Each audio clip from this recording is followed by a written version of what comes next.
আরে বাবা, তোমাকে এখানে কে বসে রেখেছে? আমি বলেছিলাম না তোমাকে আমি সত্যি সত্যি একদিন তোমাকে ছেড়ে চলে যাব। এই দেখো, আজকে আমি আমার বয়ফ্রেন্ডের সাথে বিয়ে করেছি। এবার তুমি তোমার এই বাচ্চার সাথে সারা জীবন কাটাও। এই অগোছালো সংসারটা তুমি একাই সামলাও, আমি আর সামলাবো না। এই ছেলেটা কে? আর তুমি সব কি বলছো? এটা সেই ছেলেটা যার সাথে তুমি আমাকে দেখা করতে যেতে দিতে না। এবার আমি ওকে বিয়ে করে ফেলেছি। এবার কিভাবে আটকাবে আমাকে? আমার সিদ্ধান্ত আমি নিয়ে ফেলেছি। আমার সিদ্ধান্ত হচ্ছে আমার এই স্বামীর সাথে আমি সারা জীবন কাটাবো, তোমার সাথে না। তাহলে আমি কি হই তোমার? তুমি আমার এক্স হাজবেন্ড। আর কিছু বলবে? এ আর কি বলবে? আজকে ও যে জায়গায় দাঁড়িয়ে আছে সেই জায়গায় কয়েকদিন আগে আমি দাঁড়িয়েছিলাম। আমার কাছে তখন কোনো অধিকার ছিল না। তুই একে আটকাতি না, আমার সঙ্গে দেখা করতে যেতে দিতি না। আজকে আমি ওই অধিকার নিয়ে তোর বাড়িতে তোর সামনে দাঁড়িয়ে আছি, আর তুই শুধু আমাকে তাকিয়ে তাকিয়ে দেখছিস। আর তুই স্বামীর অধিকার রাখতিস, তাই তো? আর আমি আজকে তোর থেকে সেই অধিকার কেড়ে নিয়েছি। এবার আমিও দেখবো আমার সামনে তুই কিভাবে আমার বউকে বাধা দিস। আমার জীবনটা বন্দি খাঁচা বানিয়ে রাখতো।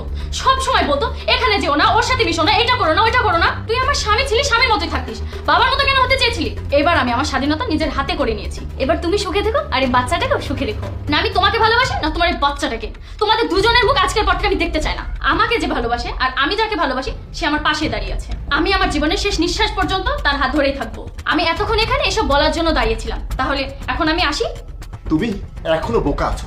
আস্তে আস্তে তুমি সবই বুঝতে পারবে। আমি কখনোই ভাবতে পারিনি যে তুমি আমাকে আর আমার সন্তানকে ছেড়ে অন্য একটা ছেলেকে বিয়ে করে নেবে। তুমি আমার সামনে অন্য একটা পরপুরুষকে নিয়ে এসে বলছো যে তুমি তাকে বিয়ে করেছো আর সারা জীবন তুমি তার সাথে থাকবে।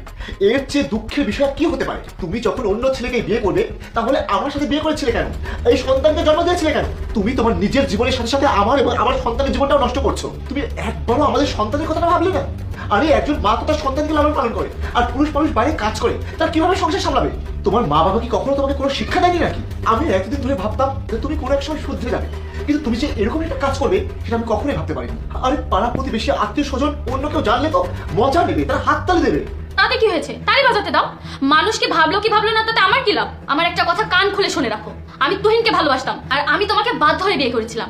এইটা আমি তোমাকে অনেক আগেও বলেছি, তারপরেও তুমি বলেছিলে বলে এই বাচ্চাটাকে জন্ম দিয়েছিলাম। আর বাকি রইল আমার ভালোবাসার কথা।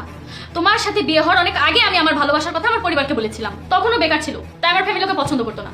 আর তোমার কাছে একটা ভালো চাকরি ছিল, ভালো বাড়ি ছিল, গাড়ি ছিল, টাকা পয়সা ছিল, কখনো তুমি আমাকে অভাবটা বুঝতে দিবে না। কিন্তু আমি তো অন্যজনকে ভালোবাসি, আর আমি যাকে ভালোবাসি না তার সাথে আমি সারা জীবন কিভাবে কাটাবো তুমিই বলো। তাই আমি তোমাকে ছেড়ে দিয়েছি। ঠিক আছে, তোমাকে আমি আর আটকাবো না।